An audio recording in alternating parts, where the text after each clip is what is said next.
میں تو میں نے شہریار صاحب کی تقریر دیکھی، شاندانہ بی بی سے میری بات ہوئی، اور یہ چونکہ پارٹی میں مسئلے مسائل ہیں جن کے حل کے لیے کوئی سنجیدہ کوشش کی نہیں گئی۔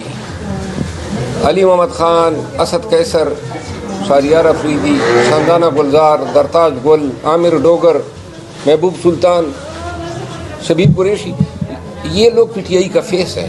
پی ٹی آئی پہچانی جاتی ہیں ان افراد کے ذریعے، لیکن گزشتہ کچھ عرصے سے پارٹی کے اندر جو ہیں ان حضرات کو ان کا صحیح مقام نہیں دیا جا رہا ہے، بلکہ ایک کوچینہ جپٹی کا ماحول بنا ہوا ہے کہ ہر کمیٹی میں اپنے بندے گھسانے ہیں تاکہ عددی اکثریت ہو اور کوئی فیصلہ ہو تو ووٹنگ سے کرائیں اور پھر جیت جائیں۔ اور تو اگر یہ چیز رکتی نہیں ہے اور اس کی اصلاح نہیں ہوتی ہے، میرا خیال یہ ہے کہ ایسے اسمبلی میں بیٹھنے کی ہم سب کو ضرورت نہیں ہے، اور اگر شہریار اور یہ لوگ ریزائن کریں گے تو میں ان لوگوں کا ساتھ دوں گا۔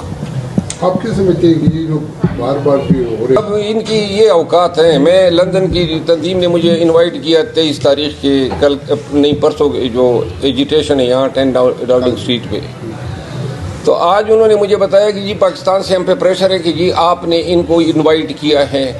تو اب یہ ان کی اوقات ہے، ان کے باپ کی باڑی تو نہیں ہے کہ یہ پاکستان سے صرف اس کام کے لیے رہ گئے ہیں کمبختوں، کوئی اپنا پارٹی کے لیے، کاز کے لیے، احتجاج کے لیے کچھ کام کرو۔ یہ اپنوں کی لیگ پولنگ ہے، اور یہ سب تنگ آئے ہوئے ہیں یہ لیگ پولنگ سے، یہ سازشوں سے، یہ ہر چیز میں نظر انداز کیے جانے سے۔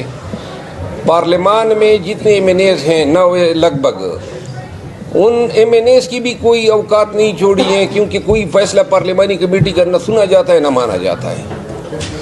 غیر منتخب لوگ جو ہیں ہر یہ کمیٹی میں گھسے ہوئے ہیں اور وہی فیصلے کر رہے ہیں، اور اپنے بندے ڈالے ہوئے ہیں، جو بھی فیصلہ کرتے ہیں جی کہتے ہیں ووٹنگ کراؤ۔ ابھی خان صاحب نے بھی لاسٹ ویک کہا ہے کہ پارٹی میں اب میں گروپنگ برداشت نہیں کروں گا، تو یہ کون لوگ ہیں جو کچھ پارٹی میں گروپنگ کر رہے ہیں؟ میں نے اس پہ پہلے بات کی ہے، لیکن کیونکہ میں نہیں چاہتا ہوں کہ ہمارے مسائل اور ہمارے اختلافات مزید شدت اختیار کرے، تو لہٰذا یہ میری توقع ہے کہ خان صاحب کو اب سنجیدگی سے یہ سوچنا ہوگا کہ یہ اتنے آوازیں جو اٹھ رہی ہے کسی کا ذاتی مقصد تو نہیں ہے، حتیٰ کہ خان کی بہنیں جو ہیں وہ بھی ان کے ان سازشوں سے محفوظ نہیں رہی ہے۔ کیا وجہ ابھی تک کوئی مؤثر پروٹیسٹ نہیں ہو سکا خان صاحب کی رہائی کے لیے پوری پارٹی؟ یہ آپ ان سے پوچھیں نا جو انہوں نے آج کل پروٹیسٹ کا ٹیکہ لیا ہوا ہے۔ شکریہ۔